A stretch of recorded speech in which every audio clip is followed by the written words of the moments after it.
வணக்கம் நண்பர்களே, எல்லாரும் எப்படி இருக்கீங்க? நிவி அம்மு தமிழ் நாவல் சேனலுக்கு உங்களை அன்போட வரவேற்கிறேன். மறுபடியும் ஒரு புதிய கதையோட உங்களை சந்திக்கிறதுல ரொம்ப மகிழ்ச்சி. கதையின் குரலாக நான் உங்கள் ஆர்ஜே நித்யஸ்ரீ. இந்த கதை உங்களுக்கு பிடிச்சிருந்ததுன்னா உங்க ஃப்ரெண்ட்ஸுக்கு ஷேர் பண்ணுங்க, கமெண்ட் பண்ணுங்க, லைக் பண்ணுங்க, மறக்காம நம்ம சேனலை சப்ஸ்கிரைப் பண்ணிடுங்க. உங்களோட ஆதரவு எங்களுக்கு பெரிய பலமா இருக்கும். சரிங்க, வாங்க கதைக்குள்ள போலாமா? வன்மை 22. சைத்து காலையில் தனது ஹோட்டல் முன்பு வண்டியை நிறுத்தி இறங்க அங்கு துல்கர் நின்றிருந்தான். அவனை பார்த்து சைத்து புருவம் உயர்த்தினாள். இவன் எதுக்கு இவ்வளவு காலையில வந்து நிக்கிறான்? இன்று 3 முக்கிய ஆர்டர் வந்ததால் கேக் செய்ய நேரமாக வந்தாள். அங்கு ஆள் நடமாட்டமே இல்லை. அவளுக்கு உள்ளே செல்ல தயக்கமாக இருந்தது. அதனால் வெளியே நின்று வேடிக்கை பார்ப்பது போல் நின்றிருந்தாள்.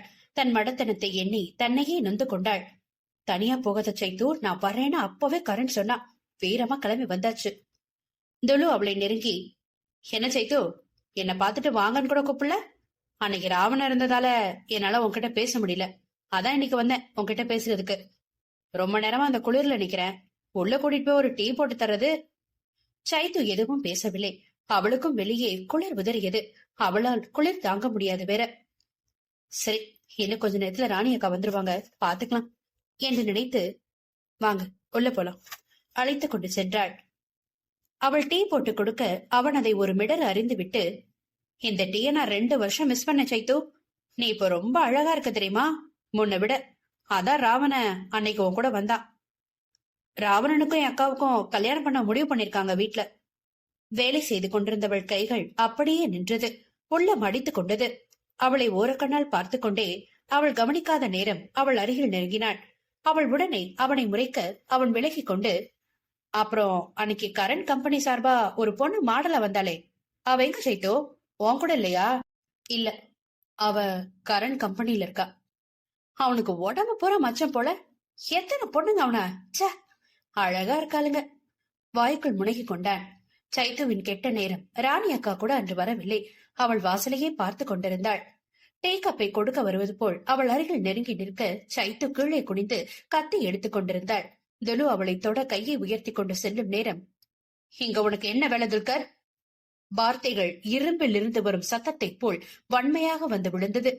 துலு ஆடி போனான். அந்த குரலை அடையாளம் கண்டுபிடிக்க முடியாத அளவு அவன் முட்டாள் இல்லையே. சைத்து சத்தம் கேட்ட அடுத்த நொடி வெடுக்கென்று நிமிர்ந்து வாசலை பார்த்தாள். ஹா, அவன்தான். அவள் எதிர்பார்ப்பை பொய்யாக்காமல் அங்கு நின்றிருந்தது சாட்சாத் நம்ம ராவணன் தான். கண்கள் சிவந்து ரௌத்ரமாக நின்று கொண்டிருந்தான். அவன் பார்வை முழுவதும் சைத்து மேல்தான். வார்த்தைகள் துல்கரிடமிருந்தது.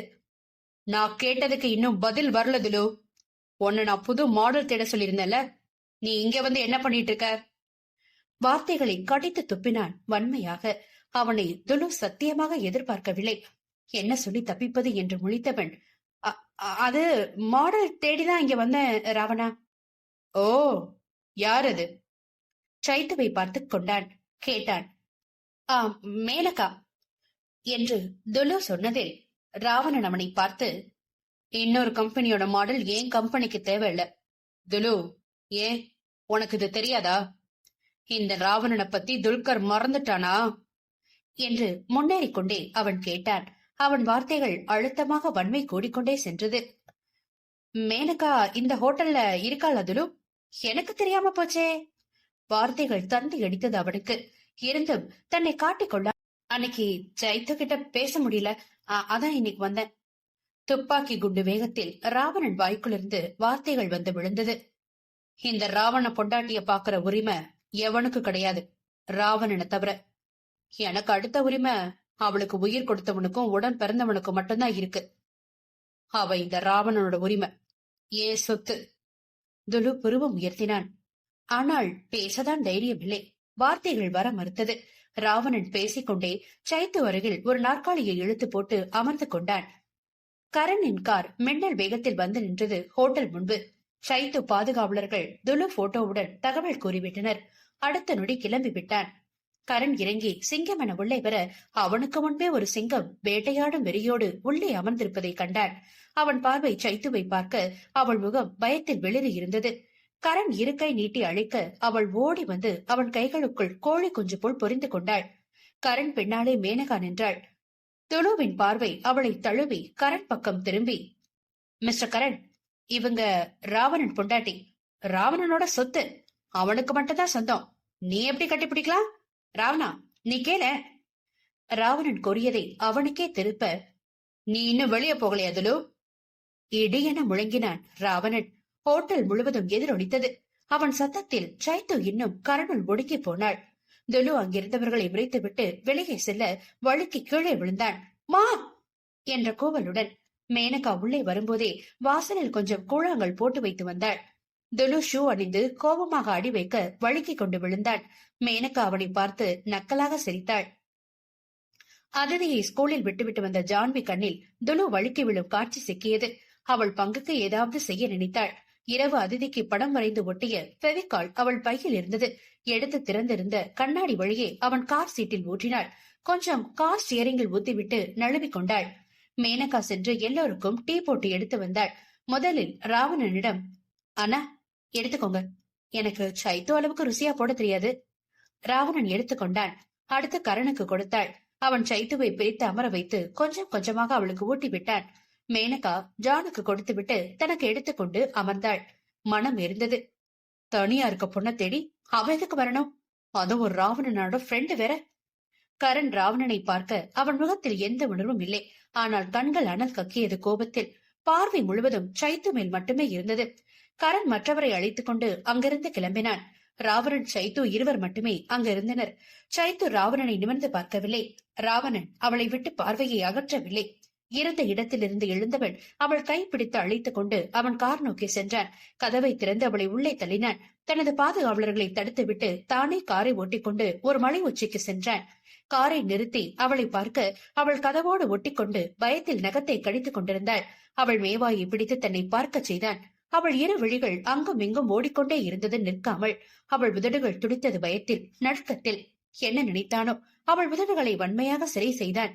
என்று அவள் உதட்டை கடித்து சுவைத்தான். அவன் கையை இறுக பிடித்துக் கொண்டாள். அவள் முகம் முழுவதும் முத்தமிட்டான். அவளை இறுக்கி கட்டிக்கொண்டு, நான் இருக்கும்போது இந்த ராவணனோட பொண்டாட்டி பயப்படக்கூடாது. அவள் கண்களில் இருந்து கண்ணீர் வழிந்தது. வார்த்தைகள் வந்து விழுந்தது. தைரியத்தை வர வைத்து கேட்டாள், நான் பொண்டாட்டியா? எதுக்கு? எதுக்கு மட்டுமா? உங்க தேவைக்கு மட்டுமா? பொண்டாட்டியா இருந்தப்ப கூட கட்டலுக்கு மட்டும் தானே. இப்ப கூட அதை தானே எதிர்பார்க்கறீங்க? என்னை விட்டுடுங்க. உங்களுக்கு உங்ககிட்ட இருக்க பணத்துக்கு நிறைய பொண்ணுங்க கிடைப்பாங்க. அவ்வளவுதான். முதல் முறை ராவணன் அவளை அறைந்தான். ஓங்கி 2 கன்னத்திலும் அறைந்தான். கோபம் கண்ணை மறைத்தது. அவனுக்கு புரியவில்லை. தன் செயல் அவள் மனதில் தவறாக படிவதை அவனுக்கு யார் புரிய வைப்பது? அவனை முதலில் அவளுக்கு புரிய வைத்து தன் உணர்வுகளை வெளிப்படுத்தினால் அவளுக்கும் இனிப்பாக இருக்கும். நீ அவளை காயப்படுத்தி விவாகரத்து செஞ்சுட்டு இப்ப வந்து பொண்டாட்டின்னு சொல்ற? அவளோட வாழ்ந்து போர் அடிச்சிருச்சுன்ற காரணத்தை சொல்லி அத பெருசா சொல்லி விட்டுட்டு இப்ப எந்த மூஞ்சிய வச்சுக்கிட்டு இப்ப வர்ற நெருங்குற? அவள் மனதில் இந்த கேள்வி ஓடிக்கொண்டே இருக்கிறது. அவனிடம் கேட்க இவளுக்கு தைரியம் இல்லை. கேட்டாலும் அவன் பதில் கூறுவானா? யாராலும் கூற முடியாது. அவளின் உணர்வுகளை புரிந்து கொண்டு இவன் உணர்வுகளை அவளிடம் வெளிப்படுத்தினால் மட்டுமே அது காதல். இவனுக்குத்தான் காதல் என்றாலே அர்த்தம் கேட்கிறானே. யார் யாரை புரிந்து கொள்வார்கள்? வன்மை 23.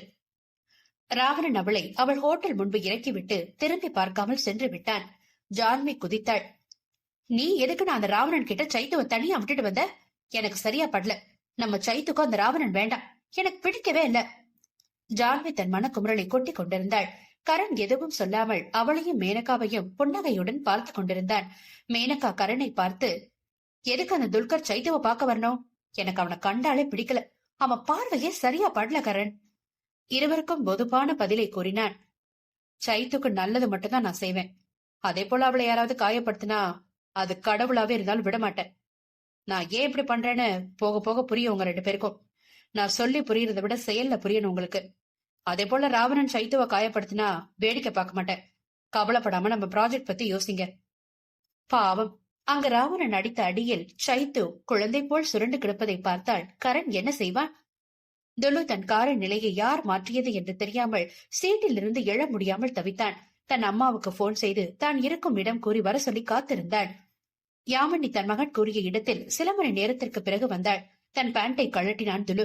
அவனால் எழ முடியாமல் அதை கழட்டி காரில் விட்டுவிட்டு வெறும் ஜட்டியோடு வெளியே வந்தான். யாமினி தன் மகன் வரும் கோலம் பார்த்து சிரித்தாள். துலு எதுவும் பேசாமல் சீட்டில் சாய்ந்து அமர்ந்து கொண்டான். கரண், மேனகா, ஜான்வி மூவரும் தங்கள் லண்டன் ப்ராஜெக்ட் பத்தி பேசிக் கொண்டிருக்க ராணி அக்கா வேகமாக ஓடி வந்தாள். கரண் ராணி அக்காவை கண்டு கொண்டு வெளியே வந்தவன் அவர் முகத்தில் இருக்கும் பதட்டத்தை கண்டு, சைத்துக்கு என்னாச்சுக்கா? கரனை ராணி மனதிலேயே மெச்சிக் கொண்டாள். தன் முகத்தை வைத்தே கண்டு கொண்டானே. வாங்க சீக்கிரம் தம்பி, சைத்து ரூம்குள்ள சுருண்டு படுத்திருக்கு, உடம்பு நெருப்பா கொதிக்குது. கரண் வேகமாக ஓடினான். அவன் பின்னே பெண்கள் மூவரும் ஓடினர். கரண் ரூம் கதவை திறந்து கொண்டு உள்ளே ஓடி பார்த்தவன் அதிர்ந்து போனான்.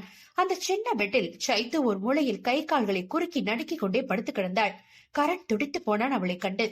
சைத்து என்ற கூவலுடன் அவள் அருகில் சென்று அவளை தூக்கியவன் கைகள் நடுங்கியது. சைத்துவின் உடல் நெருப்பாக குதித்தது. உடல் நடுங்கிக் கொண்டிருந்தது. கரணின் குரல் கேட்டதும் கரண் கரண் என்று அவனுள் தன்னை பொருத்திக் கொண்டாள். பின்னாலே வந்த ஜான்வி, மேனகா இருவரும் அவளை நிலை கண்டு உறைந்து போனார்கள். மேனகா நிலைமையை புரிந்து கொண்டு, கரண் தூக்கிட்டு வாங்க, ஹாஸ்பிட்டல் போலாம். இன்னைக்கு அம்மா ஹாஸ்பிட்டல் போனாங்க, வீட்டுல இல்ல. கரண் அவளை தூக்கியவன் கைகளில் ஏதோ தண்ணி போல் படவும் கையை எடுத்து பார்த்தான். அவன் கைகளில் ரத்தம். சைத்து படுத்து இருந்த இடம் முழுவதும் ரத்தம். கரண் கண்கள் கலங்கி போனது. ஜான்வி வந்து, அண்ணா இருங்க இருங்க, அவளுக்கு பீரியட்ஸ் வந்துச்சு போல, நான் கிளீன் பண்ணி விடுறேன். கரண் தடுத்து அதை பெரிதாக எடுத்துக் கொள்ளாமல், எனக்கும் ஒரு பெண் குழந்தை இருக்கா ஜானு, இவ்வளவு எனக்கு குழந்தைதான் என்று கூறிவிட்டு அப்படியே கைகளில் அள்ளி கொண்டு ஓடினான். சைத்து கால்கள் வழியாக ரத்தம் சொட்ட சொட்டாக ஊற்றியது. அவளை காரில் கிடத்தி காரை எடுத்துக்கொண்டு எவ்வளவு முடியுமோ அவ்வளவு வேகம் சென்றான். அதற்குள் மேனகா போன் செய்து கோசலையிடம் கூறிவிட்டாள். கரண் ஹாஸ்பிட்டல் முன்பு காரை நிறுத்தி சைத்துவை கைகளில் அள்ளிக்கொண்டு வர கோசலை வாசலிலே நின்றாள். அங்கு தயாராக இருந்த ஸ்ட்ரக்சரில் படுக்க வைத்து தள்ளி கொண்டு உள்ளே சென்றனர். கோசலை சைத்துவை செக் பண்ணி முதலில் ஃபீவருக்கு ஊசி போட்டு சில டெஸ்டுகளை எடுக்க கூறினார். அவர்கள் மருத்துவமனை என்பதால் வேலை வேகமாக நடந்தது. கரண் குறுக்கும் நெடுக்கும் நடந்து கொண்டிருந்தான். சைத்து கண்ணம் வீங்கி சிவந்திருந்ததை அவள் அருகில் செல்லும் போதே கவனித்தான். அவள் கன்னத்தில் கைத்தடம் பதிந்திருந்தது. கரணுக்குள் புரிந்து போனது அது ராவணன் வேலைதான் என்பது. ஆத்திரமாக வந்தது. அவனை தூக்கி போட்டு மிதிக்க வேண்டும் போல் இருந்தது. சைத்து அருகில் இருக்க வேண்டியது முக்கியம் என்பதால் காத்திருந்தான். கோபம் கொஞ்சமும் குறையவில்லை. மேனகா கூட கவனித்தாள். அதற்கு காரணம் ராவணன் என்று அவளும் அறிந்ததுதான். ஏனோ ராவணனை தவறாக நினைக்க முடியவில்லை இவளால். கோசலை வெளியே வந்தவர் அவர்களை தனது அறைக்கு அழைத்து சென்றனர். அவன் முகம் தீவிரமாக எதையோ சிந்தித்துக் கொண்டிருந்தது. கரண் கலக்கமாக தன் அன்னையை பார்த்தான். கோசலை கரனை பார்த்து, கரண், சைத்துவுக்கு பயத்துலதான் ஃபீவர் வந்திருக்கு, அதுக்கு மெடிசின் கொடுத்திருக்க, ஒன்னும் ப்ராப்ளம் இல்ல, அவ கண்ணு வீங்கி இருக்குல்ல, அதுக்கும் மருந்து தடவி விட்டுருக்கேன். கரண் கொந்தளித்தான். அம்மா, அது காரணம் அந்த ராவணன் தானே, இன்னைக்கு அவனை மிதிக்காம விட மாட்டேன். நீங்க சைத்துவை பாத்துக்கோங்க, நான் சென்னை போய் அவனை 4 மிதி மிதிச்சாதான் என் ஆத்திரம் அடங்கும் என்று கூறிவிட்டு எழுந்தான். அவனை மேனகா தடுக்க ஆசைதான். ஆனால் எப்போது இருக்கும் மனநிலையில் அவன் கேட்கப் போவதில்லை என்பதால் அமைதியாக இருந்தார். ஆனால் கோசலை வார்த்தை தடுத்தது. நீ ராவணன் கிட்ட சண்டை போடுறதை விட முக்கியமான ஆபத்தான ஒண்ணு இருக்குடா. சைத்து இப்ப ரொம்ப ஆபத்தான நிலைமையில இருக்கா, அவளை காப்பாத்துறதுதான் நமக்கு முக்கியம். கரண் ஆடி போனான். என்ன ஆபத்து? ஒண்ணுமே புரியவில்லை அவனுக்கு. அப்படியே தொப்பென்று அமர்ந்தான். ஜானு, மேனகா இருவரும் அதிர்ச்சியாக ஒரு சேர, என்ன ஆபத்துமா? அவளுக்கு ஃபீவர் மட்டும் தானே? கோசலை இல்லை என்று தலையசைத்து, அவளுக்கு ஃபீவர் மட்டும் இல்ல, முக்கியமா இது கூட நமக்கு சாதகமா நடந்திருக்கு. அப்படி இல்லனா நம்ம சைத்துவ நம்ம இழந்திருப்போம். மூவரும் ஒன்றாக அம்மா என்று கத்தினர் அதிர்ச்சியில். கோசலை சேர்த்து 4 கண்களிலும் கண்ணீர். கரண் கேள்வியாக பார்க்க, கரண், உனக்கு ஞாபகம் இருக்கா? சைத்து அவளை பத்தி சொல்லும்போது குழந்தை இல்லைன்னு சொன்னா. கரண் தலையசைத்தான். நம்ம அதை சாதாரணமா எடுத்துட்டு இருந்தோம். ஆனா அது சாதாரணமா இல்ல. அவ தொடர்ந்து கர்மம் ஆகக்கூடாதுன்னு டேப்லெட் எடுத்துட்டு இருந்திருக்கா. அது கூட சேர்த்து கருக்கலைப்பு மருந்து, இப்படி ஏதேதோ மருந்து எடுத்துட்டு இருந்திருக்கா. கரண் தீர்க்கமாக மறுத்தான். கண்டிப்பா நம்ம சைத்து அப்படி பண்ணிருக்க மாட்டாமா? நீங்களே இப்படி சொல்றீங்க? நம்ம அதிதி கிட்ட அவ எவ்வளவு பாசமா இருக்க பாத்து தானே இருக்கீங்க. கோசலை தெளிவாக, நான் சைத்துவ தெரிஞ்சு வேணும்னே சாப்பிடுறான்னு சொல்லல. கரண் அவளுக்கு யாரோ கொடுத்துட்டு இருந்திருக்காங்க. நம்ம சைத்துவ தெரியாம சாப்பிட்டுட்டு இருக்கா. அதோட விளைவு இத்தனை வருஷமா அவ கர்ப்பப்பையில கட்டி சின்ன சின்னதா வளர ஆரம்பிச்சு அதை கவனிக்காம விட்டு அது இப்ப முழுசா வளர்ந்து நிக்குது. இன்னும் 1 வாரம் கண்டுக்காம இருந்திருந்தா அது வெளியில பரவி அவ உயிருக்கே ஆபத்தா இருந்திருக்கும். கேட்டு கொண்டிருந்தவர்கள் ஆடி போனார்கள். யார் இப்படி செய்திருப்பார்கள்? ஒன்றுமே புரியவில்லை. அப்படியே அமர்ந்திருந்தனர். கரண் கண்களில் கண்ணீர் வழிந்தது. அம்மா, அப்போ நம்ம நம்ம சைத்து தொண்டையடிக்க கேட்டான். மற்ற இரு பெண்களும் வார்த்தைகள் வராமல் அழுது கொண்டே இருந்தனர். நமக்கு இப்போ 90% வாய்ப்பு இருக்கு அவளை காப்பாத்த. நான் என்னால முடிஞ்ச வரைக்கும் முயற்சி பண்றேன். அவ பிளட்டுக்கு ஏற்பாடு பண்ணணும். அது ரொம்ப அதிகமா கிடைக்காது. ஜானு, நீ போய் அதிதி கூட இரு. இன்னைக்கு எதுவும் பண்ண முடியாது. அவ உடம்பு நடக்க குறையணும். அதுக்கப்புறம் செக் பண்ணிட்டு சொல்றேன். கோசலையால் அதன் பிறகு பேச முடியவில்லை. தன் மகளாக வளர்ந்தாள். இந்த 2 வருடத்தில் அவளை கவனிக்காமல் விட்டதால் தன்னையே நினைத்து வெட்கி கடவுளிடம் வேண்டிக் கொண்டாள். தன் சைத்து நல்லபடியாக திரும்பி கிடைக்க. என்னதான் அனுபவம் வாய்ந்த மருத்துவராக, திறமையான மருத்துவராக இருந்தாலும் தன் மகளுக்கு செய்யும் போது மனம் கடவுளை நாடுகிறது. அன்று இரவு மேனகா, ஜானு மட்டும் வீட்டிற்கு சென்றனர். அதிதி தன் டார்லிங் எங்கே என்று கேட்டு பாடாய் படுத்தி விட்டாள். அவளை சமாளித்து தூங்க வைத்து இருவரும் கடவுளிடம் சைத்துவுக்காக தூங்காமல் வேண்டிக் கொண்டிருந்தனர். ராவணன் அவளை இறக்கிவிட்டு செல்லும்போது சிலரை பாதுகாப்புக்காக விட்டு சென்றான். அவன் மூலம் சைத்து மருத்துவமனையில் சேர்க்கப்பட்டது அவனுக்கு தெரிவிக்கப்பட்டது. ராவணன் தனது போனுக்கு வந்த போட்டோவை ஓபன் செய்து பார்த்தான். அதில் கரண் கைகளில் சைத்து மயக்க நிலையில் இருப்பது தெரிந்தது. அவள் கன்னங்கள் சிவந்திருப்பதை கண்டான். தன் கைகளை சுவற்றிலே குத்தி கொண்டான் மாறி மாறி. நல்ல வேளை, தேவன் அவன் அருகில் இருந்ததால் மிகவும் சிரமப்பட்டு அவனை தடுத்தான். ராவணன் தன் தலைமுடியை அழுந்த கோதி, உன்னை அடிக்க வச்சிட்டியடி. உன்னை விட அதிகமா எனக்குதான் வலிக்குண்டியது. மீண்டும் அந்த போட்டோவை பார்த்தவன் விழிகளில் அவள் காலில் இரத்தக்கரை இருப்பதை கண்டது. உடனே கிளம்பினான் தேவனுடன். வன்மை 24. கரண் இரவு முழுவதும் தூங்கவில்லை. சைத்து அருகிலேயே இருந்தான், நகராமல். பயம். அவனுக்கு சைத்துக்கு எதுவும் ஆகாமல் இருக்க அவன் கடவுளிடம் வேண்டிக் கொண்டான். சைத்து கை பிடித்தபடி அமர்ந்திருந்தான். கோசலை வயது முதிர்வு காரணமாக நள்ளிரவுக்கு மேல் தூங்கினார். ராவணன் தனது தனிப்பட்ட ஹெலிகாப்டரை பயன்படுத்தி கரண் வீட்டிற்கு வந்தான். அவன் கூட தேவனும் வந்து இறங்கினான். பெண்கள் தூங்காமல் இருந்ததால் ராவணன் வந்ததும் வெளியே வந்தனர். ஜானு ராவணனை பார்த்து கத்த துவங்கி விட்டாள். அன்னைக்கே சொன்னேன் என் சைத்துவ விட்டுடுங்கன்னு. நீங்க கேட்டீங்களா? இப்ப பாருங்க அவன் நிலைமைய. என்ன மனுஷனி, ஒரு பொம்பளை பிள்ளைய கை நீட்டி அடிச்சிருக்க. அவ முகம் எப்படி வீங்கி பயத்துல ஃபீவர் வந்து நடுங்கிட்டு இருக்கா தெரியுமா? நீ எல்லாம் ஒரு மனுஷனே கிடையாது. மேனகா ஜானுவை தடுக்கவில்லை. அவள் மனதிலும் இருந்த உணர்வு அதுதானே. ஜானுவின் மனம் ஆறவில்லை. தயவு செஞ்சு இங்கிருந்து போயிடுங்க. இனி இந்த பக்கமே வராதீங்க. எங்க சைத்து நிம்மதியா இருக்கட்டும். ராவணன் ஜானுவை பார்த்துவிட்டு மேனகாவை பார்த்தான். மேனகா அவன் பார்வையை எதிர்கொண்டு, பெண்ணை விட ஆண்களை பலமாக படிச்சது அவங்களுக்கு துணையாக இருக்கத்தானே என்று கூறினாள். தன்னோட பலத்தை அவன்கிட்ட காட்ட இல்ல. சே, அதுவும் சைத்து மாதிரி வயது சுபாவம் உள்ளவகிட்ட காட்டியிருக்கீங்க. உங்களால அவ ஏற்கனவே நிறைய கஷ்டப்பட்டிருக்கானா? தயவு செஞ்சு இங்கிருந்து போயிடுங்க. கரண் உங்க மேல பயங்கர கோபத்துல இருக்காங்க. ராவணன் பொறுமையாக கேட்டவன் தெளிவாக அழுத்தமாக, அவ இந்த ராவணனோட பொண்டாட்டி. எனக்கு சொந்தமானவளை யாருக்காகவும் விட்டு கொடுக்க மாட்டேன். குறுக்க யார் வந்தாலும் அழிப்ப. மிக மிக தெளிவாக கூறினான். மேனகா அதே திமிரோடு, நாங்களும் எங்க சைத்து காயப்படுறத பார்த்துட்டு சும்மா இருக்க மாட்டோம்னா? நீங்க அவளை வேண்டான்னு சொல்லி விவாகரத்து பண்ணி வெளியே அனுப்பி விட்டீங்க. இப்ப வந்து எனக்கு சொந்தம் பொண்டாட்டின்னு சொன்னா நாங்க ஏத்துக்க மாட்டோம். அவ ஒண்ணு உங்க விளையாட்டு பொம்மை இல்ல. கரனுக்கு முன்னாடி நான் நிப்பேன் அவளுக்காக நீங்க சொல்றதுக்கு. மேனகாவின் தைரியத்தை கண்டு ராவணன் புருவம் உயர்த்தினான். தேவன் மனதிற்குள் சபாஷ் கூறிக்கொண்டான். ராவணன் உதடுகள் ஓரம் ஒரு கள்ள சிரிப்பு ஒரு நொடி தோன்றி மறைந்தது. அதை மேனகா கண்டு கொண்டாள். கண்டிப்பாக அந்த சிரிப்பு நல்லதுக்கு இல்லை என்பதை அவள் கண்டு கொண்டாள். இவர் ஏதோ வில்லங்கத்தை செய்ய போவதாக மனம் அடித்து கூறியது. ராவணன் காரில் அமர்ந்து ஹாஸ்பிட்டல் சென்றான். ராவணனுக்கு அங்கு அடுத்த கட்ட சோதனையாக ராவணன் முன்பு கரண் வந்து நின்றான். கண்கள் சிவந்திருந்தது கோபத்தில். மேனகா ராவணன் கிளம்பியதும் கரனுக்கு தகவல் கூறிவிட்டார். ராவணன் கரனை கடந்து செல்ல அவன் கைகளை பிடித்து இழுத்து, நீ அவளை பார்க்க கூடாது ராவணன். ஒன்னால்தான் என் சைத்துக்கு இந்த நிலைமை. ராவணனோ அசராது, என்ன தடுக்க என்ன உரிமை இருக்குடா உனக்கு? கரண், உனக்கு அவளை பார்க்க என்ன உரிமை இருக்கு என்று கேட்டான் ராவணன். ராவணன் அதே கள்ள சிரிப்பை யாரும் அறியா வண்ணம் சிரித்துக் கொண்டே கேட்டான். ராவணன் கரண் தடுக்க தடுக்க முன்னோக்கி சென்று சைத்து அறையின் முன்பு நின்றான். உள்ளே செல்லும் முன்பே பாய்ந்து அவன் சட்டையை பிடித்து இழுத்து ஒரு அறை விட்டான் கரண். தேவன் கோசலை இருவரும் அதிர்த்து போனார்கள். கரண் அசராமல் நின்று, பொண்ணு அவளை பார்க்க கூடாதுன்னு சொல்ற, நீ பாட்டுக்கு வர? உன்கிட்ட முன்னாடியே சொல்லியிருக்கேன் ராவணன், என் சைத்துக்கு ஒண்ணுனா நான் யாரா இருந்தாலும் விட மாட்டேன், நீயா இருந்தாலும் தான். ராவணன் நரம்புகள் பிடிக்க கரனை முறைத்துக் கொண்டிருந்தான். என்ன தடுக்க எந்த உரிமையும் இல்ல உனக்கு கரண். ராவணன் தேவனிடம் கை நீட்ட அவன் ஒரு ஃபைல் கொடுத்தான். கரண் அதை பிரித்து படித்தவன் அதிர்ந்து ராவணனை பார்க்க கோசலை கரண் கையில் இருந்ததையும் பிடுங்கி படித்துவிட்டு பெருமூச்சு விட்டாள். அவளுக்கு இப்போது புரிந்து போனது ராவணன் எதிர்க்க சைத்துவை நெருங்கி வந்தான் என்பது.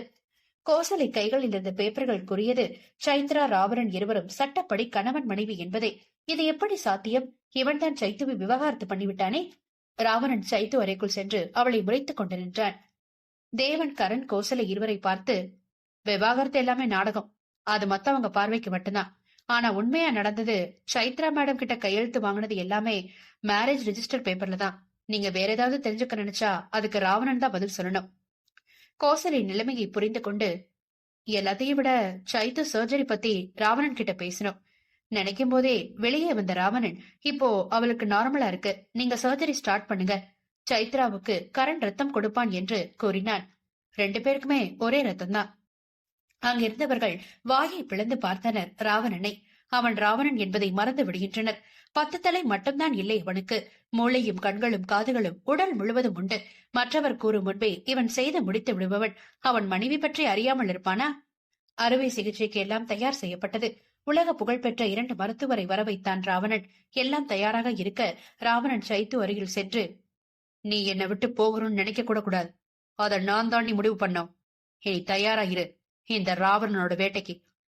கரண் சரியாக உள்ளே வந்து, உன் வேட்டையை ஏன் சைத்துக்கிட்ட வாசிக்காத. என் சைத்து நிலைமைக்கு யார் காரணம் தெரியும். கரண் மென்மையாக சைத்து நெற்றியில் முத்தமிட்டான் ராவணன் முன்பே. மேனகா, ஜானு அதிதியை ஸ்கூலுக்கு அனுப்பிவிட்டு வந்தனர். கரண் சொன்னதை கேட்டு இருவரும் ஆடி போனார்கள்.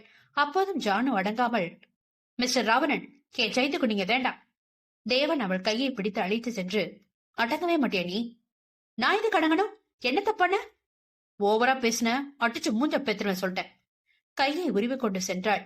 தேவன் உதடுகள் பல வருடங்களுக்கு பிறகு புன்னகைத்தது. இவ அடக்கவே மாட்டா போல. இவளை அடக்க போறவன் எங்க இருக்கானோ அவன் ரொம்ப பாவம். யாருக்கோ இறக்கப்படுவதாக நினைத்துக் கொண்டான். கோசலை அந்த 2 வெளிநாட்டு மருத்துவர்களிடம் பேசிக் கொண்டே வெளியே வந்தாள். ராவணன், கரண் இருவரும் நிற்கவும் பொதுவாக சர்ஜரி நல்லபடியா முடிஞ்சது. கோசலை ஏதோ சொல்ல தயங்கவும் கரணோ, என்னம்மா, ஏதாவது பெரிய பிரச்சனையா? கோசலை ராவணன் முகத்தை பார்க்க, அவன் எனக்கு சைத்ரா மட்டும் போதும், அவளே எனக்கு குழந்தைதான், வேற குழந்தை தேவையில்லைங்கிறா என்றார். அவர் தயக்கத்தை புரிந்து கொண்டான். ராவணன் கூறியதை கேட்டு பாதி புரிந்தும் பாதி புரியாமலும் இருக்க கோசலை எல்லாரையும் பார்த்து, அவளுக்கு குழந்தைய தாங்குற சக்தி இல்ல போ. கரண் எழுந்து போனான். சைத்துவுக்கு குழந்தை என்றால் உயிர். பெண்கள் அழுதுவிட்டு அவள் நல்லபடியாக கிடைத்ததே போதும் என்று இருந்தது. 2 நாட்கள் மருத்துவமனை வாசமே எது என்றிருந்தனர். சைத்து கண் விழித்ததும் அவளுக்கு சின்ன உடல் கோளாறு என்றுதான் கூறப்பட்டது. அதிதியை சமாளிக்க முடியாமல் ஹாஸ்பிட்டலுக்கே அழைத்து வந்து விட்டனர். 3வது நாள் ராவணன் பெரிய குண்டை தூக்கி போட்டான். சைத்ரா இனி ஏன் கூட சென்னையில தான் இருப்பா என்றான். அவ்வளவுதான். சைத்து அதிர்ச்சியில் மயங்கி போனாள். கரண் அவளை தட்டிவிட்டு தன் அன்னையை அழைத்து வந்து பார்க்க சின்ன மயக்கம்தான் என்றார். அவராலும் தடுக்க முடியவில்லை. இதுவரை இவர்கள் பிரிந்து விட்டனர் என்ற காரணத்தை வைத்து பேசினோம். எப்போதுதான் தெரிந்துவிட்டதே இவர்கள் பிரியவில்லை என்பதை. ராவணன் சைத்துவை தனது தனிப்பட்ட ஹெலிகாப்டரில் அழைத்துச் செல்ல தயார் செய்தான். சைத்து எழவே இல்லை. எல்லோருக்கும் கண்கள் கலங்கிவிட்டது. அவளை பிரிய முடியாமல். ராவணன் அவளை தூக்கி சென்ற கொஞ்ச நேரம் கூட இருக்காது. அதிதி அழ ஆரம்பித்து விட்டாள். கோசலை மனம் ஒரு நிலையில் இல்லை. அங்கு அவளுக்கு ஆபத்து அதிகம். கரண், நான் ஒன்னு சொல்லுவேன், நீ தடுக்க கூடாது. கரணும் என்ன என்றான். வாங்க, நம்ம எல்லாரும் சென்னை போகலாம். இனி அங்கேயே இருக்கலாம். என்னால சைத்துவ ஆபத்துன்னு தெரிஞ்சு விட முடியல. பயமா இருக்கு. கலக்கமாக கோசலை கூற கரண் மற்றவர்களை பார்க்க பெண்கள் ஒன்றாக கை தூக்கி, நாமளும் அவங்களான்னு பாத்துடலாம் கரண். எல்லோரும் வேகமாக கிளம்பி தங்களின் தனிப்பட்ட ஹெலிகாப்டரில் பறந்தனர். ராவணன் கோட்டையின் மேல் தளத்தில் இறங்க வான வேடிக்கைகள், பட்டாசு சத்தம் காதை கிழித்தது. கோட்டை முழுவதும் அலங்காரம் ஜொலித்தது. மீனாட்சி, குணவதி இருவரும் ஒன்றும் செய்ய முடியாமல் கண்கலங்கி நின்றிருந்தனர். தங்கள் பேரன் வாழ்வு வீணாக போவதை தடுக்க முடியவில்லை. அவ்வீட்டின் அலங்காரமும் நடு கூடத்தில் போடப்பட்டிருந்த மணமேடையும் கூறியது என்று அங்கு யாருக்கோ கல்யாணம் என்பதை. யாமினி, சரவணன் இருவரும் தாங்கள் நினைத்தது நிறைவேறப் போற சந்தோஷத்தில் இருந்தனர். இந்த நாளுக்காக அவர்கள் எவ்வளவு கஷ்டப்பட்டிருப்பார்கள். முகம் முழுவதும் பல்லாக உடலை வெளிச்சம் போட்டு காட்டக்கூடிய புடவை அணிந்திருந்தாள். காத்திருந்தாள் ராவணனுக்காக. ராவணன் மேலிருந்து கீழ் இறங்கி வரும் வழியை பார்த்து கொண்டிருந்தனர். மனோகரன் தன் பேரனை ஆவலாக எதிர்பார்த்தாள். ஆனால் ராவணனை கண்டு அனைவரும் அதிர்ந்து போனார்கள். வன்மை 25. ராவணன் தன் மனைவி சைத்துவை கைகளில் ஏந்து கொண்டு வந்து கொண்டிருந்தான். அவனும் பார்த்தான் வீட்டின் அலங்காரத்தை. ராவணன் அறியாதது உண்டோ? அவன் கண்கள் மின்னியது. முகத்தில் ஒரு நக்கல் தோன்றியது. தேவனை பார்க்க அவன் அப்படியே நின்று விட்டான். கண்ணால் ஏதோ செய்தி கூறிவிட்டு அவளை ஏந்தி கொண்டு தன் அறைக்கு சென்றான். ராவணன் தங்கி இருக்கும் தளம் கொஞ்சம் மாறுபட்டது. வீட்டின் கீழிருந்து பார்த்தாலே அறை வாசல் வரை தெரியக்கூடிய வகையில் வடிவமைத்திருந்தான். தன் அறைக்கு செல்ல முன்பு திரும்பி கீழே பார்த்தான். அவன் பார்வை கண்களில் கண்ணீருடன் முகத்தில் வலியை பிரதிபலித்து தன்னுடைய மகன் வாழ்வு வீணாக போவதை நினைத்து துடித்துக் கொண்டிருந்த மீனாட்சி மீது இருந்தது. மீனாட்சி ராவணன் வந்ததை அறியவில்லை. அவள் எண்ணம் முழுவதும் தன் மகன் வாழ்வை காப்பாற்ற ஆண்டவா என்று கடவுளிடம் மன்றாடுவதிலே நிலைத்து போனது. குணவதி ராவணனை கண்டவள் அவன் கையில் இருந்த சைத்ராவை கண்டு மீனாட்சியை எடுத்து காட்டினார். மீனாட்சி நிமிர்ந்து பார்த்தவர் அங்கு ராவணன் நிற்கவும் அவனை கண்டு கண்ணீர் விட்டார். அவர் பார்வை அவன் கையில் இருக்கும் சைத்ராவை கண்டதும் உதடுகள் புன்னகைத்தது. மீனாட்சி புன்னகையை கண்டவனின் நிலையை கலைத்தது கரண் குரல். இங்க என்ன நடக்குது ராவணன்? கோசலை அவனை தடுத்து, அவளை ரொம்ப நேரம் கையில வச்சிருக்காத ராவணா, படுக்கவை. அவர் வார்த்தையை கேட்டதும் அவளை கைகளில் ஏந்தி கொண்டு தன் அறைக்குள் நுழைந்தான். அவனை ஆவலாக எதிர்பார்த்து காத்திருந்த மனோகரன் தன் பேரன் சைத்ராவை ஏந்தி வருவது கண்டு பேரிடியாக இறங்கியது அவருக்கு. இந்த கல்யாணத்தை வைத்து மணக்கோட்டை கட்ட இருந்தார். இப்போது ராவணனதை மணல் கோட்டையாக தகர்த்து விட்டானே, இன்னமும் இருக்கிறது. அடுத்தது கரனை கண்டதும் அவன் அருகில் நின்றவர் மேல் கண்களை மேய விட்டவர் தன் பேரன் வரவை எதிர்பார்த்து காத்திருந்தார். யாமினி சரவணன் இருவருக்கும் முகத்தில் ஈயாடவில்லை. ராவணனை தன் மகளுக்கு கல்யாணம் பண்ணி வைக்க போட்ட திட்டங்கள் என்னென்ன இப்போ இப்படி நடந்ததே என்று கடுப்பாக இருந்தாள். ஆனால் இன்று எப்படியாவது கல்யாணம் நடந்தே தீர வேண்டும். இந்த யாமினி நினைச்சதை நடத்தாம முடிக்க மாட்டா. ராவணன் வெளியே வந்தான். அவன் கீழே இறங்கி வந்து நடுக்கூடத்தில் மன மேடைக்கு அருகில் சிங்கமாக அமர்ந்தான். கால் மேல் கால் போட்டு அவன் அமர்ந்த தோரணையை கண் சிமிட்டாமல் பார்க்க வைத்தது. பலருக்கு பயத்தில் வயிற்றுக்குள் புளியை கரைத்தது. மனோகரன் கொதித்து போனார். தன் முன்னே தான் அமரும் நாற்காலியில் அமர்ந்திருந்தது தன் பேரனாக இருந்தாலும் இந்த கோட்டைக்கு அவர்தான் ராஜாவாக இருக்க விரும்பினார். ராவணா, என்ன பழக்கது? ஏன் இடத்துல அமர்ந்திருக்க? அவர் சத்தம் சுவற்றில் பட்டு எதிரொலித்தது. ஒரு நிமிடம் அனைவருக்கும் ஆடி போனது. இங்கு இன்று பெரும் சம்பவம் காத்திருப்பது உறுதியானது. உள்ளம் நடுங்கியது அந்த வீட்டு பெண்களுக்கு. வினோதினி தன் கணவன் கைகளை இறுக்கமாக பிடித்துக் கொண்டாள். அதிதி மேனகாவை கட்டி கொண்டாள். ஆனால் ராவணன் கொஞ்சமும் அசராமல் மனோகரன் முகத்தை நேருக்கு நேர் பார்த்து அப்படியே அமர்ந்திருந்தான். ஆதவ் அதிதி இருவரையும் விளையாட வேலையாட்களுடன் வெளியே அனுப்பி வைத்தவன் நிமிர்ந்து அமர சரியாக வெளியே கார் சத்தம் கேட்டது. யாமினியின் முகம் வக்கரமாக மின்னியது. இனி என் பொண்ணு எல்லாத்தையும் பாத்துப்பா. காரில் இருந்து அரை அடிக்கு மேல் இருக்கும் செருப்பு அணிந்து பட்டுப்புடவை கட்டி உடல் முழுவதும் நகை போட்டு அளவான மேக்கப்பில் அழகிகளே அவளிடம் கெஞ்சும் அளவுக்கு ஒருத்தி இறங்கி உள்ளே வந்தாள். அவள் நிறம் கண்ணாடி போல் கண்ணை கூசியது. அவளை பெண்களே வாகி பிளந்து கொண்டு பார்த்தனர். என்ன அழகடா சாமி! ஜானு சத்தமாகவே கூறிவிட்டாள். இவர்கள் நிலையே இப்படி இருக்க மனோகர நிலை என்னவாக இருக்கும்? யாமினிக்கு பெண் இருக்கிறது என்றுதான் தெரியும். அவள் இவ்வளவு அழகியாக இருப்பாள் என்று தெரியாது. பல பூக்களை வண்டு போல் சுவைத்தவன் மனம் இந்த பூவை சுவைக்க ஆசை இல்லை, பெருகே எழுந்தது. மனதில் ஒரு திட்டம் தீட்டினார். யாமினி நினைத்தாள், தன் மகள் அழகில் ராவணன் மயங்கி விடுவான் என்று. அவள் ராவணனை பார்க்க அவன் தன் தாயை பார்த்து கொண்டிருந்தான். யாமினிக்கு புஷ் என்று ஆனது. இவனுக்கு எதுக்கு ராவணன்னு பேர் வச்சாங்க? சொத்த வேஸ்ட் போல இவன். அவளை அங்கு இருந்ததில் கண்டு கொள்ளாமல் இருந்தது மூவர் மட்டும்தான். ராவணன், கரண், ஆகாஷ் மூவருமே பெரிதாக அலட்டிக் கொள்ளாமல் நின்றிருந்தனர். யாமினியோ, தேவி மாமா, சரியான நேரத்துக்கு தான் வந்திருக்க. மாப்பிள்ள வந்துட்டாரு பாரு, உனக்காக வெயிட் பண்றாரு. கோசலை குடும்பத்துக்கு இவள் என்ன மாதிரி பொம்பள என்றே தோன்றியது. கோசலை, கரண் இருவரும் உறுதியாக நம்பினர் ராவணனை. ராவணன் திரும்பி கரனை ஒரு பார்வை பார்க்க அவன் இவனை விட திமிராக பார்த்தான். மேனகாவுக்கு கரனை நினைத்து ஆச்சரியமாக இருந்தது. தேவி நடு வீட்டில் சிங்கத்தின் மறு உருவமாக அமர்ந்திருக்கும் ராவணனை கண்களால் அளந்து கொண்டே அவனை மெல்ல நெருங்கினாள். ராவணன் கரனை திரும்பி பார்த்தபோது இவளும் அவனை பார்த்தாள். கரனை பார்த்து புருவம் உயர்த்தி சிரித்தாள். யாமினி மகள் கண்டிப்பாக நல்ல பெண்ணாக இருக்க 1% கூட வாய்ப்பில்லை. அவள் எப்படிப்பட்டவள் என்பது போக போக தெரியும். அவள் பட்டுப்புடவை அணிந்து என்ன பயன்? மறைக்க வேண்டிய இடங்கள் யாவும் வெளிச்சமாக தெரிந்தது.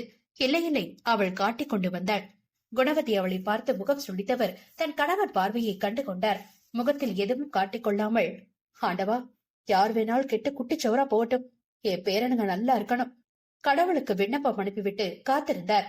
தேவி நளினமாக தனது செருப்பு சத்தம் எதிரொலிக்கும் வகையில் ராவணனை பார்த்து கொண்டே அவனை நெருங்கி வந்தாள். தேவி தன் பாதி உடலை காட்டிக்கொண்டு நெருக்கி வர இங்கு மனோகரன் பாய காத்திருந்தார். ராவணன் அவளை கண்டுகொள்ளவே இல்லை. தேவி அவன் அருகில் வந்து அவனுக்கு முன்புறம் கால் மேல் கால் போட்டு அமர்ந்தாள். அவள் உதடுகள் புன்னகைத்தது. எப்படிப்பட்ட ஆண்மகனாக இருந்தாலும் அந்த புன்னகையில் மயங்கி விடுவான். ஆனால் அவளுக்கு முன்பிருப்பது ராவணன் அல்லவா? இந்திரலோகத்து அழகிய இறங்கி வந்தாலும் மயங்க மாட்டானே? தனது தேன் குரலால் வணக்கம் ராவணன் என்றாள். அவள் தமிழில் பேசியது மேனகாவுக்கு அதிர்ச்சியாக இருந்தது. எப்போதும் இதுபோல் பெண்கள் ஆங்கிலத்தை தானே விரும்பி தமிழ் தெரியாதது போல் பேசுவார்கள். நான் தான் நீங்க கல்யாணம் பண்ணிக்க போற பொண்ணு தேவி. நான் ஒரு மாடல், ரொம்ப பாப்புலரான மாடல், உங்களுக்கு தெரியும் நினைக்கிறேன். அவனிடம் சத்தம் கூட வரவில்லை. தேவி மீண்டும், நான் உங்களை போட்டோல பார்த்ததை விட நேர்ல அழகா ரொம்ப ஹேண்ட்ஸமா இருக்கீங்க. எனக்கு உன்ன மாதிரி ஒருத்தன் தான் புருஷனா இருக்க தகுதி இருக்கிறாவனா? உன்னோட கட்டுக்கோப்பான உடம்பு எனக்கு பார்த்ததும் கவர்ந்து இழுத்துருச்சு. நீ எதுக்கு பட்டன் போட்டிருக்க? அவுத்து விடு, அப்போதான் எல்லாருக்கும் தெரியும், ரசிப்பாங்க. வா, நான் அவுத்த விடுறேன். அவள் வெண்டை விரல்களை அவன் அருகில் கொண்டு செல்ல அனைவரும் ஆர்வமாக பார்த்தனர். ராவணன் மனமேடைக்கு அருகில் இருந்ததால் அங்கு எரிந்து கொண்டிருந்த நெருப்பை அள்ளி அவள் கையில் கொட்டினான். யாருமே இந்த செயலை எதிர்பார்க்கவில்லை. தேவி அலறி துடித்தாள் வழியில். மீனாட்சி மேனகா இருவரும் பதறி ராவணன் அருகில் ஓடி வந்து அவன் கையை பிடித்து பார்த்தனர். காயம் இருக்கிறதா என்று. அவனுடையது கையா வேற ஏதாவதா தெரியலையே. லேசான தோல் சுருக்கம் மட்டும்தான். என்னை விட்டு தள்ளி போங்க. அடுத்த நொடி இருவரும் ஓடிவிட்டனர். ஜானு ஆர்வத்தில் கை தட்டி விட்டாள். கரண் பார்வையாலே அவனை பாராட்டினான். தேவியின் கைக்கு மருந்து போட்டு அவன் அருகில் வந்தாள். வெறி கண்கள் முகம் சிவந்து போனது. இதுவரை தன் விரல் அசைவுக்கு பல ஆண்களை ஆட்டி வைத்து காலுக்கடியில் போட்டு நசுக்கியவள் ராவணனை தவறாக எடை போட்டு நெருங்கிவிட்டாள். நெருப்புக்குள் கைவிட்டால் சுடும் என்பதை இனி அவளுக்கு காட்டப் போகிறான் ராவணன். ஹேய், நான் யார் தெரியுமா? என்னோட பவர் என்னன்னு தெரியுமா உனக்கு? என்னையே அழ வச்சுட்டல, உன்னை சும்மா விட மாட்டேன்டா. உன்னை கல்யாணம் பண்ணி என் காலுக்குள்ள போட்டு மிதிச்சு எனக்கு அடிமையா வைக்க போறேன். உன்ன தினம் தினம் நீ என்கிட்ட அசிங்கப்பட்டு வாழணும். ராவணன் எதுவும் சொல்லாமல், யாருக்கு யார் கூட கல்யாணம்? ஹே, என்ன நக்கல் பண்றியா? உனக்கு எனக்கு இன்னைக்கு கல்யாணமா? எனக்கு ஏற்கனவே கல்யாணம் ஆயிடுச்சு. வெளியில போ. உனக்குதான் விவாகரத்து ஆயிடுச்சே ஆ என்றாள் நக்கலாக. ராவணன் அவள் முகத்தை கூட பார்க்காது, நான் ராவணன் சைத்ரா, போ, போய் வேற யாராவது பாரு. தேவிக்கு அவமானமாக இருந்தது. இவனை பற்றி உலகம் முழுவதும் தெரியும். எல்லோரிடமும் நான் ராவணன் கோட்டையில் மருமகளாக ராணியாக வாழப்போவதாக சொல்லிவிட்டு வந்தாள். திரும்பி சென்றால் மானம் போய்விடுமே. தேவி அடங்காமல் மாலையை எடுத்து கழுத்தில் மாட்டிக்கொண்டு போய் மணவெளியில் அமர்ந்தாள். அவளை எல்லோரும் பைத்தியம் போல் பார்க்க அவள் யாரை பற்றியும் கவலைப்படாமல், நீ என் கழுத்துல தாலி கட்டினதான் ஆகணும் ராவணா. ஏன்னா உன் தாத்தா கையெழுத்து போட்டு கொடுத்த பத்திரம் இருக்கே. ராவணன் அப்போதும் அவளை பார்க்காமல் பத்திரத்தை கேட்டான். யாமினி வேகமாக பத்திரத்தை கொண்டு வந்து கொடுக்க ராவணன் வாங்காமல் ஜான்வி அதை வாசிக்க ஆரம்பித்தாள். ராவணன் சிங்க பார்வையில் அமர்ந்து காதில் வாங்கிக் கொண்டிருந்தான். வேட்டையாட போகிறான் ராவணன். வன்மையான வேட்டைக்கு அந்த வீடு தாங்குமா? ராவணன் வருவான்.